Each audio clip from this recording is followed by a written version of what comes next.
Hey nerds, Farmer Jesse here. Welcome to Growers Daily, your daily dose of ecological farming insight. It is Monday, March 31st, 2025, and today we're going to talk about farming and retiring, climate batteries, and updates from the farm, mainly on grafting. So let's do it.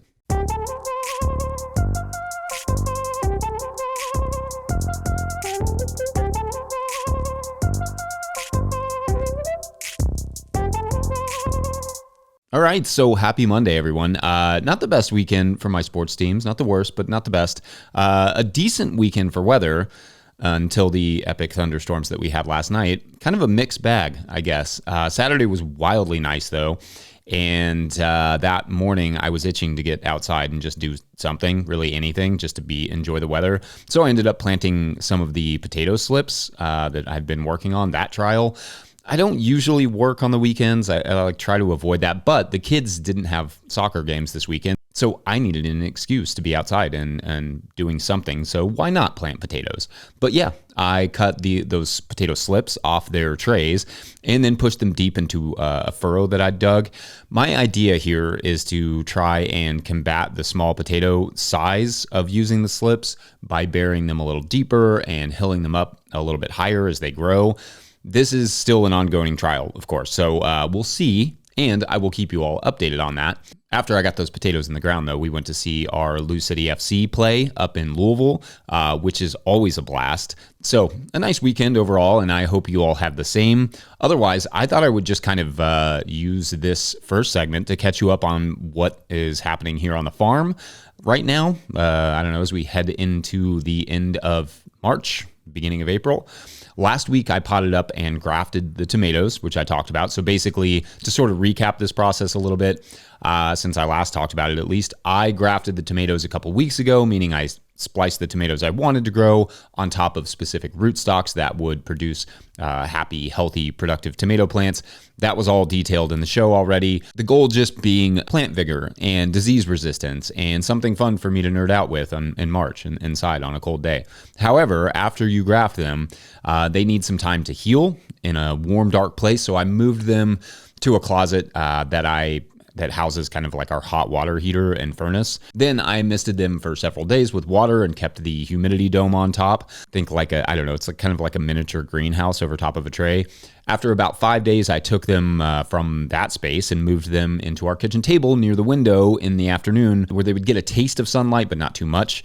Then the next day, I left them there, still misting, and allowed them a little bit more sunlight. Then the day after that, and you can tell this is like a progression, the day after that, I put them under grow lights for like 2 days. And then finally, after that, I moved them to the greenhouse, still with a little bit of shade over top of them though, and still with that humidity dome on. So basically, I just used a large compost bag, like compost tea bag that we use. I just threw that over top for shade because it was nearby and easier than just busting out a whole piece of shade cloth for it. Then I took the humidity dome and the shade off the next day to allow them sort of just more direct sunlight. So the idea just being you want to slowly increase that sunlight. At this point, the tops are pretty well locked onto the bottoms. The scion is locked onto the rootstock, but the plants are still pretty weak and spindly from the lack of sunlight for like 10 days or so, and having just been beheaded and then shoved together. Wussies. So I gave them a couple days like that, and then I moved them into bigger pots. Although I use the soil balls for potting up sometimes, especially things like peppers, where I pot them up by literally forming a ball of soil around them. For the grafted tomatoes, I use the 4-inch soil block maker because the soil mix cannot come above the graft, or it just it kind of defeats the purpose. Like it will just allow the scion to root into the soil mix, which bypasses the benefits of the rootstock, thus making it a big waste of 10 days. Then I just set the grafted plant in its block carefully into the 4-inch soil block that I was talking about and pinched the soil around it to give it a good soil contact. Now, those will recover relatively quickly, and in fact, you can already tell there's like a difference in their color and in their happiness. And in a few weeks, like mid-April, I will plant them into the tunnel. Currently, there's a bed of spinach there from the winter that I am dragging my feet on dealing with. Probably going to be this week, theoretically. I lost 4 plants this year in the grafting process, which was slightly higher than normal. I usually lose like maybe 2 per tray, but that was basically because I accidentally pulled one of the grafts out while I was taking on and off the greenhouse, the little humidity dome. And then the others died because they were all pretty small. So I didn't really expect them to live. Small is good generally for grafting. Like you don't want them too big because it can get a little bit hard to match up the sizes. But sometimes, I don't know, I tried to go a little bit small on these and they didn't take very well. So lesson learned. I'll keep you up to date on that as well as the cucumbers that I'm trying to graft that I talked about. We shall see how both of those things go. Cukes are such a sensitive crop that I have my doubts that my lo-fi grafting will fly with those, but I'm going to give it a shot nonetheless. Otherwise, I've got our first vegetable orders of the season going out this week, so that is fun. It is just about to flip right into production season, just like that, after what feels like an eternity of no production, of just like cleaning and being cold. So production, here we are. Also, our editor Mike has started this week, which is very exciting. It's going to be a huge help here with this project and also a great addition to the team. So I look forward to introducing you all to Mike soon. Okay, so that's the basic stuff that I'm up to at the moment. What are things looking like in your neck of the nerds? I think that's the right way to say it. Anyway, we're going to take a quick break, and when we return, passive heating for greenhouses and high tunnels? Maybe. At least sort of. BRB. Today's episode of Growers Daily is brought to you by Tilth Soil. Tilth Soil is a worker-owned co-op making living soils in Cleveland, Ohio using NOP-compliant food scrap compost. They wrote us, quote, "We're stoked to support Growers Daily because healthier, tastier, and generally more decent food systems start with growers like all of you, inquiring minds who care about the land." End quote. Love the folks over there at Tilth. If you're looking for top-notch compost or potting mix, drop an email to the folks at Tilth via info@tilthsoil.com. That's info@tilthsoil.com. Today's episode is also brought to you by So Right Seeds. So Right Seeds is an heirloom seed company that offers fresh, high-quality, open-pollinated seeds. They have a great selection on their website of over 400 varieties, along with a planter's library with tips for growing. They offer cover crops and bulk packs of seed for sustainable home gardening. The instructions on the back of their packets have all the information you need to get started. Go to So Right Seeds, that's SOW, and use my discount code NOTIL for 15% off your order. That's SoRightSeeds.com. All right, enjoy the show. If you, the listener, are enjoying this content, getting even a small amount of value from it, consider supporting our work over at patreon.com/no-till-growers. I will try to get to questions from everywhere the questions come in, but I will always get to your Patreon questions now. Today's Patreon question comes from Patreon member Bill Price, who writes, quote, "Hi, Jesse. Enjoying the show every day. I always have to stay at attention all the way to the end to catch the story." That's good. Thank you, Bill. Thank you for your efforts. It's probably a bit out of your wheelhouse, but I'm curious if you have much information on or know farms using geothermal or climate battery greenhouses. They seem almost too good to be true, but are very intriguing, providing up to 365-day production, even in extreme cold. Thanks for any info you might have, end quote. Okay, awesome, Bill. Thanks for the question. And I believe I mentioned in a previous episode how I promised to discuss climate batteries in the future with more depth. So seeing that this is technically the future, let's do that. First, what the heck even is a climate battery? What were once called SCHSs, or subterranean cooling and heating systems, and not Spencer County high schools, and are now called climate batteries, are essentially a combination of buried pipes and fans that draw heat down into the soil beneath a greenhouse or high tunnel in the warmer parts of the day and then pump it back into the greenhouses/high tunnels at night when the temperatures outside go down. Effectively, a climate battery means using the thermal mass of the ground as a battery to store heat and then redistribute it when the air cools down. I first learned about these systems in Jerome Osentowski's book, The Forest Garden Greenhouse, where his system was enabling them to grow perennial tropical plants high up in the Rocky Mountains without heating. And I'll link that book in the show notes. It's very cool. Now, if you are not a fan of details and following exact directions, a climate battery is not going to be a project for you to take on.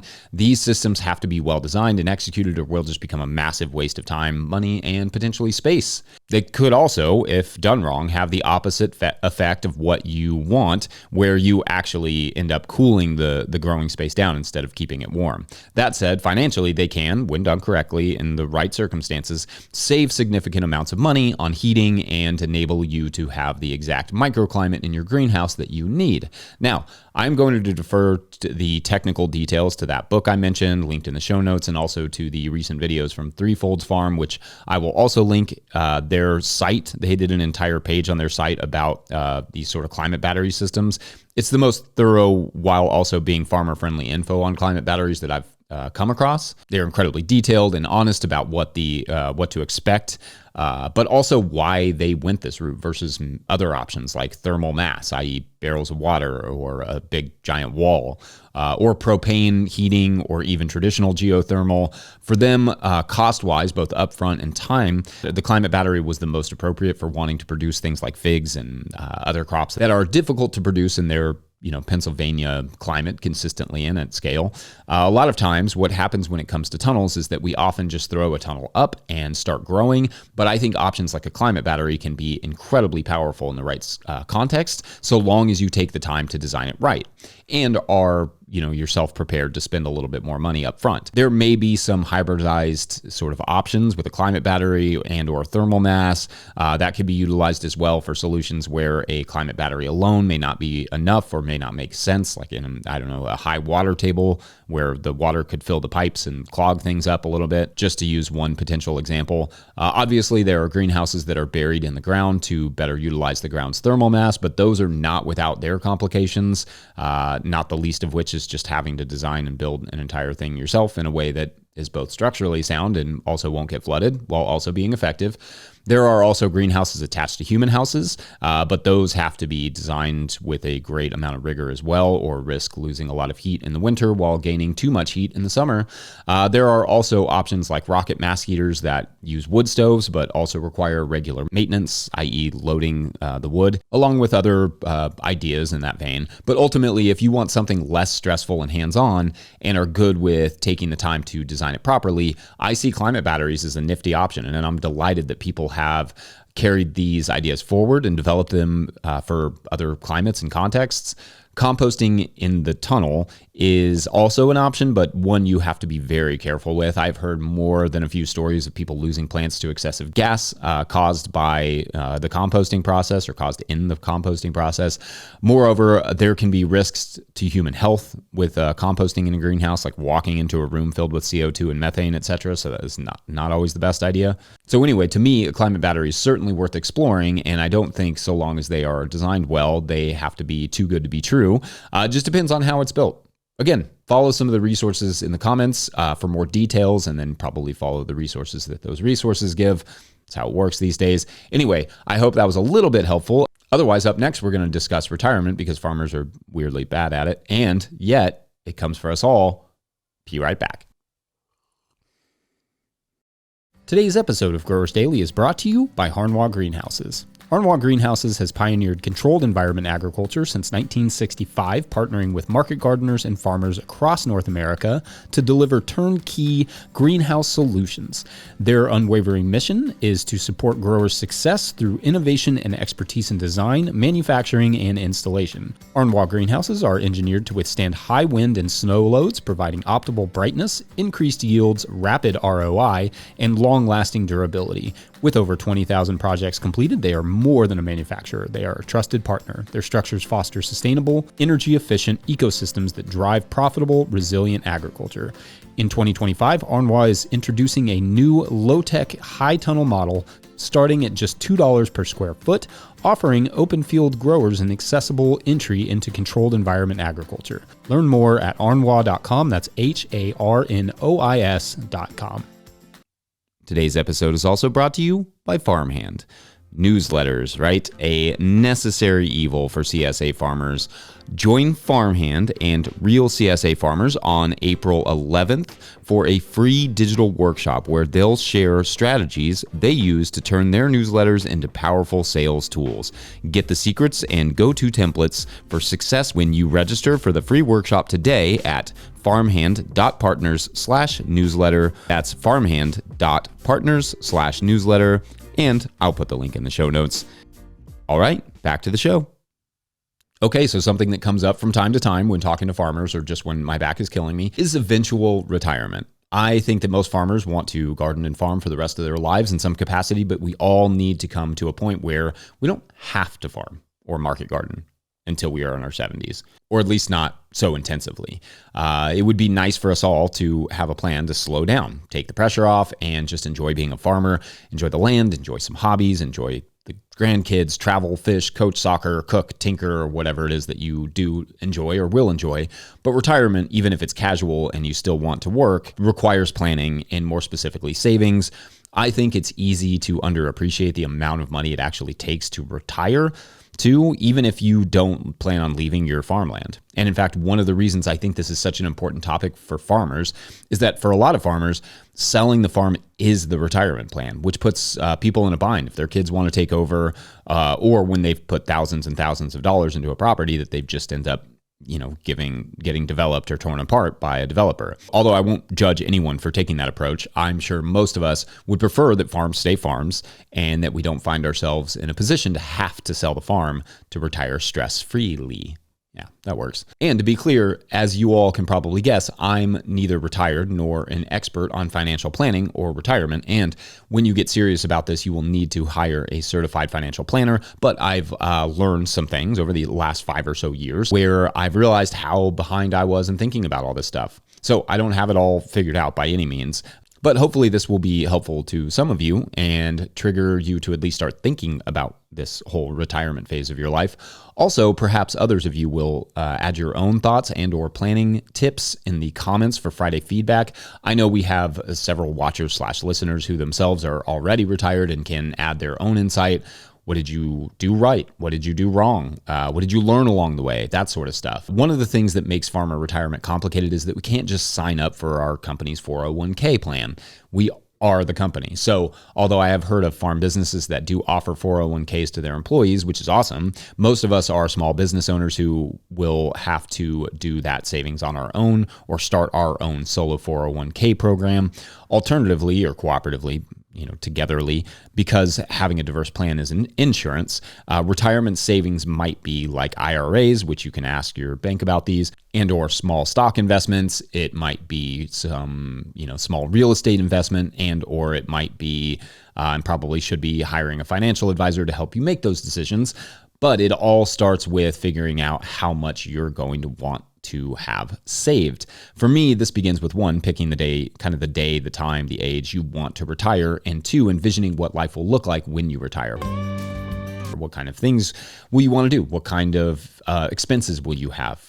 Get a rough idea of those for the last 25, 30 or so years of your life, what that will cost you. It doesn't have to get too granular yet necessarily, just to get a rough idea so you can start thinking about how much it will cost you to retire. Also, a financial advisor is likely going to have you figure out what your costs are right now so you can figure out what a basic year will cost you in the future. So be doing that too. Be tracking all of your expenses in a family budget and a farm budget so those numbers are easier to estimate when you start this process. I mean, you should be doing that anyway. This shouldn't be in addition to what you're already doing, but if you're not doing that, you should start. If only just because it's good business practice. Here are some very basic financial advisor retirement rules that have been helpful for me, at least in thinking about how much to save. First, it is suggested that you should be saving 10 to 15% of your current pre-tax income. So if you earn like $70,000 gross, you should be stashing $7,000 to $10,000 per year, which I know is a lot. That's like a whole-on mortgage. One of my favorite and simultaneously least favorite things to do is put money into perspective. So at that arbitrary $70,000 income, which is notably not necessarily easy to reach, I'm just pulling a number kind of out of the ether. If you started now saving $7,000 per year for the next 25 years and could get that money to earn like 7% each year interest on average, you could have somewhere around $440,000 saved after those 25 years, which I should say is a lot. That's $500,000 or notably 0.04% of a billion, but that is not generally enough to retire 100% depending on your plans and expenses. How much does one need to retire on? Well, it's generally suggested to have 10 to 12 times the amount of yearly income you make pre-retirement. So sticking with that arbitrary $70,000 per year, if that's enough for you now, then you would need at least $700,000 saved/invested going into retirement to retire completely. That would, of course, be a somewhat modest retirement, and it also depends on what age you plan to retire fully and not have any outside income. Again, these numbers can get high, but they will also be different for everyone and every family. Now, in America, Social Security may factor in for some of you and not for others. It just depends on how much you paid in and how much you will still be working at like 62, 68, those sorts of ages. Those benefits are expected to be about 85% of what they are today, like the repayment, but a financial advisor would be able to account for all of these factors. Anyway, all that to say, these can be big numbers and they need to be taken seriously early on so they don't become a major problem in the future or just unachievable. It's kind of something I wish somebody had forced me to appreciate at like 20 or 25 years old and not wait until I was in my mid-30s before I cared. So this segment is perhaps me trying to do that for you all. I just read a survey, in fact, from New York Life that 46% of Generation X are actively planning for retirement. So less than half of the generation just before me. I'm sort of an Gen Xer / millennial cusper. And they're not prepared, which is not great. So hopefully I am sparking a little interest in this for you now or getting you back on track with it. And I'll be the first to admit that some years we do better with this than other years. But for me, starting to think about the enormity of these numbers always puts some fire under me to care a little bit more. And not going to lie, I needed to do this segment as much as a reminder to myself as to you all. One thing we'll do is we'll take a specific income, maybe veggie sales from a specific restaurant, and just start throwing that into our retirement. Or maybe you add an outlet that's sole job is to retire you, a market or a farm store, whatever. You just take that money and immediately put it into whatever your version of a retirement plan is. But anyway, I just wanted to get the wheels turning on this particular subject because no one segment will ever adequately address something as complicated or as important as retirement plans. Especially if the goal is to keep the farm in the family, though, you will have to come up with cash to retire in other ways, and it has to be strategic. So anyway, especially with this topic, I look forward to your all's contributions in the comments section. Otherwise, I'm going to wrap it up there. Don't forget, we are now officially a 501c3, so donations are tax deductible and greatly appreciated. Please make sure to like and subscribe and or follow wherever you are getting this podcast. That's an easy way to help us out. Enormous thank you to all of our show sponsors. Huge shouts to Willie Breeding for the theme music and the team at No-Till Growers. Also, shouts to Epidemic Sound for the background music that you can hear. Pick up a copy of the Living Soil Handbook or the Seed Farmer at no-tillgrowers.com to support our work. Big thank you to everyone over at patreon.com/no-tillgrowers, where at a certain level, or if you just bump up from one level to another, or you sign up in the month of March, soon April, you will get a shout out on the show. So big shout outs today to Raven Niles. That's a great name. Raven Niles and Eric Carlberg. That's a good name too. Those are fun. So this is clearly a novel about a duo of animators in the late 80s. And so they were kind of taking note of how popular Disney was getting, right? And they were like, okay, so these are animators, and they're like, we should start an animation company.